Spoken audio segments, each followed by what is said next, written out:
बहुत समय पहले की बात है। एक हरे भरे राज्य में जिसका नाम शांतिपुर था, वहां एक दिव्य पुरुष रहते थे जिनका नाम अद्वैत था।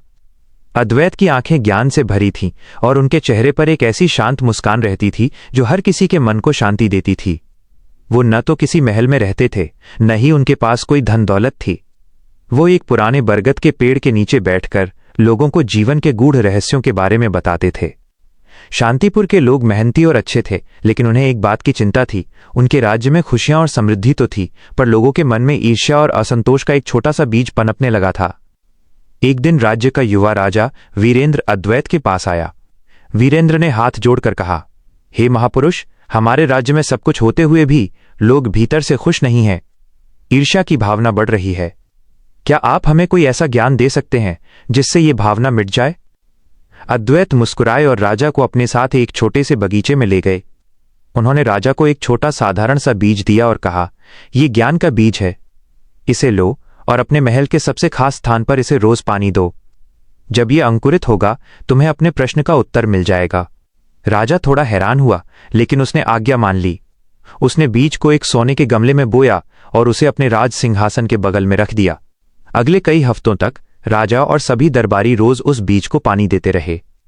सभी ने धैर्य से इंतजार किया, लेकिन वो बीज अंकुरित नहीं हुआ। राजा अधीर हो गया और वापस अद्वैत के पास गया। महापुरुष, उसने कहा, हमने सब किया पर वो बीज नहीं उगा।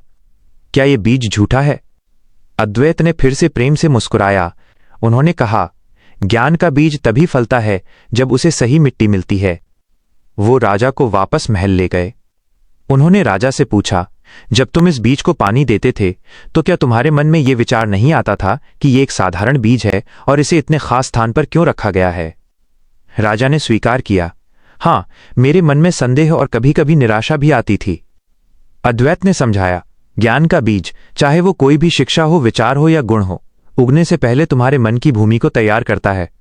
जब तक तुम उस साधारण बीज को पूरे दिल से महत्व नहीं दोगे, जब तक तुम उस पर बिना किसी संदेह के भरोसा नहीं करोगे, तब तक वो नहीं उगेगा। ठीक वैसे ही, जब तक लोग अपने पास जो कुछ भी है, चाहे वो कितना ही साधारण क्यों न लगे, उसकी कद्र नहीं करेंगे, तब तक उनके मन की ईर्ष्या दूर नहीं होगी। राजा को ज्ञान मिला।